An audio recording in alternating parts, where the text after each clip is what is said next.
आज Bombay stock exchange अर्थात BSE आणि नॅशनल स्टॉक एक्सचेंजमध्ये मोठी तेजी पाहायला मिळाली। सेन्सेक्समध्ये 1000 अंकांहून अधिक वाढ झाली, तर निफ्टीनं 24,000चा टप्पा पार केला। आंतरराष्ट्रीय घडामोडी आणि कच्च्या तेलाच्या किमतीतील घसरण यामुळे गुंतवणूकदारांचा आत्मविश्वास वाढल्याचं चित्र दिसून आलं। आठवड्याच्या पहिल्याच दिवशी भारतीय शेअर बाजारात मोठी तेजी पाहायला मिळाली।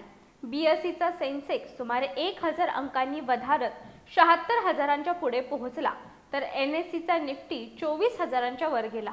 आज सकाळच्या सत्रात निफ्टी 50 निर्देशांक 23,978 अंकांच्या स्तरावर व्यवहार करत होता, ज्यामध्ये 1% अधिक वाढ नोंदवण्यात आली।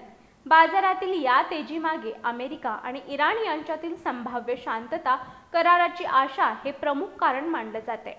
यामुळे आंतरराष्ट्रीय बाजारात कच्च्या तेलाच्या किमती कमी झाल्या आणि त्याचा सकारात्मक परिणाम भारतीय बाजारावर झाला। आज बँकिंग, ऑटो आणि तेल कंपन्यांच्या शेअर्समध्ये मोठी खरेदी पाहायला मिळाली। HDFC बँक, ICICI बँक तसंच BPCL, HPCL आणि इंडियन ऑइलच्या शेअर्समध्ये चांगली वाढ झाली।